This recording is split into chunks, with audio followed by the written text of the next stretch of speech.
வெங்காயம், தக்காளி, பச்சை மிளகாய், கருவேப்பிலை, இஞ்சி எல்லாமே கட் பண்ணியாச்சு.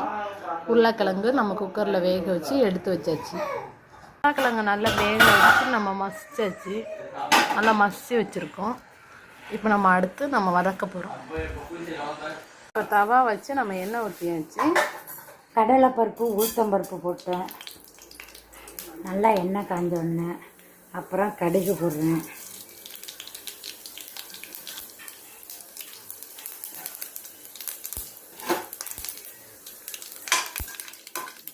பொரிஞ்சு ரோஸ்டாக வந்தது மரவு இஞ்சி கருவேப்பிலை போட்டேன்.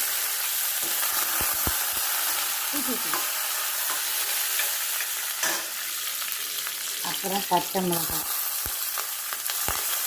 அப்போ தான் நல்லா பொரியறதுக்கு நல்லாயிருக்கும். காரமெல்லாம் இருக்கு வரும்.